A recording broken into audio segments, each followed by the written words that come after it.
Inawezekana kabisa wewe ni mmoja wa watu ambao wapo kwenye biashara zinazohusiana na masuala mazima ya uzalishaji, hasa kwa eneo la ufugaji wa kuku kama wengine, lakini kuna changamoto kubwa ambazo zinakuasidi hadi unashindwa kuchukua uamuzi ambao ungeweza kukusaidia wewe kufanya vizuri. Inawezekana kwenye ufugaji ambao unaofanya sasa hivi zipo changamoto nyingi ambazo umeshindwa kuzichukulia hatua ambazo zikukusaidia kuweza kufanya vizuri ili kusudi uweze kufanya vizuri kwenye eneo lako la ufugaji wa kuku. Wapo wafugaji wengi ambao walianzisha biashara za ufugaji wa kuku na matokeo yake wakashindwa kupata faida nzuri kwa sababu walishindwa kujua changamoto ambazo zinatokea kwenye masuala mazima ya ufugaji wa kuku watawezaje kuzitatua ili kusudi waweze kupiga hatua kutoka sehemu moja kwenda sehemu nyingine. Kupitia hii video ningependa nishare na wewe hatari 3 ambazo hata kama sio mzoefu kwenye masuala mazima ya ufugaji wa kuku, ukiweza kuzizingatia vizuri zitakusaidia kujua kama kutakuwa na changamoto kwenye eneo lako la ufugaji wa kuku, uweze kulidhibiti kwa haraka na uweze kufanya ufugaji wako vizuri kabisa.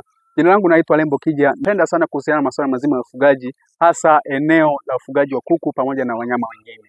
Cha kufanya ni wewe kuangalia video mpaka mwisho ili kusudi nikupe hizi hatari 3 ambazo zitakusaidia wewe kuweza kufanya vizuri kwenye ufugaji wako ambao unaofanya. Twende pamoja.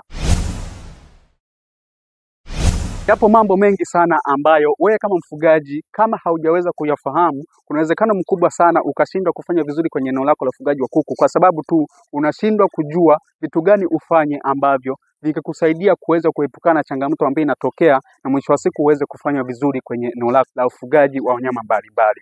Kuna hatari 3 ambazo ukiziona kwenye eneo lako la ufugaji wa kuku zinakujulisha uchukue hatua gani ambazo zitakuwa ni msaada kwako na vile vile itakuwa ni msaada kwa kuku wako ili kusudi waokoe kutoka kwenye hizo hatari ambazo zinaweza zikaathiri ufugaji wako wote kabisa ambao unaofanya.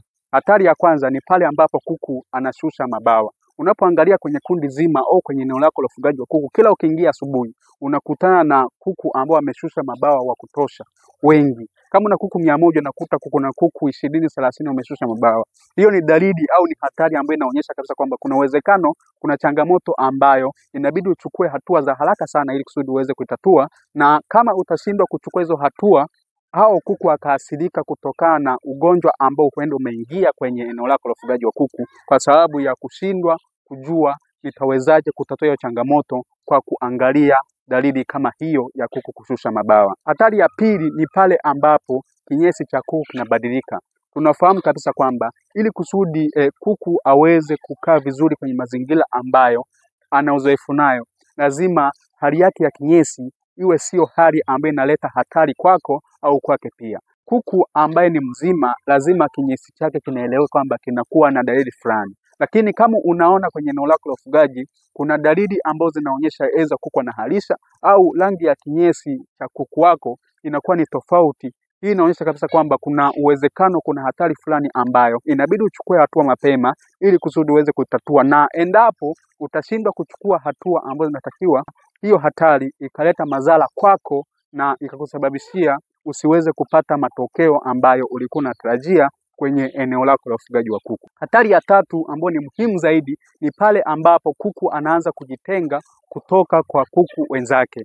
Hii ni hatari ambayo inawezekana hata wewe kwenye eneo lako la ufugaji ambao unafanya sasa hivi unaiona, lakini unachukulia masuala kwamba ni kitu cha kawaida. Endapo utaona kuku wako wanajitenga kutoka kuku wengine mara kwa mara, hiyo ni hatari au ni dalili ambayo inaonyesha kabisa kwamba kuna uwezekano kuna kitu fulani hakipo sawa, na wewe inabidi uchukue hatua ili kusudi uweze kudhibiti hiyo hatari ambayo inatokea na mwisho wa siku uweze kufanya vizuri eneo lako la ufugaji wa kuku. Inawezekana unajiuliza maswali mengi kwamba nitawezaje kuanza kufanya biashara ya ufugaji wa kuku ingali sina uzoefu wa kutosha kwenye hii biashara ya ufugaji wa kuku. Wapo wengi ambao waliamua kuingia kwenye biashara za ufugaji wa kuku bila kuwa na uzoefu wowote, lakini kupitia video mbalimbali, kupitia masomo mbalimbali yanawasaidia kujifunza hatua baada ya hatua ili kusudi waweze kufanya vizuri kwenye ufugaji ambao wanaofanya. Na wewe unaweza ukawa unajifunza vizuri kabisa hatua mbalimbali kwa video mbalimbali kupitia platform mbalimbali ili zikusaidie kuweza kufanya vizuri biashara ambayo unaifanya. Unaweza pia ukaangalia video zangu zingine ambazo zinaelezea vizuri kabisa kuhusiana na masuala mazima ya ufugaji wa kuku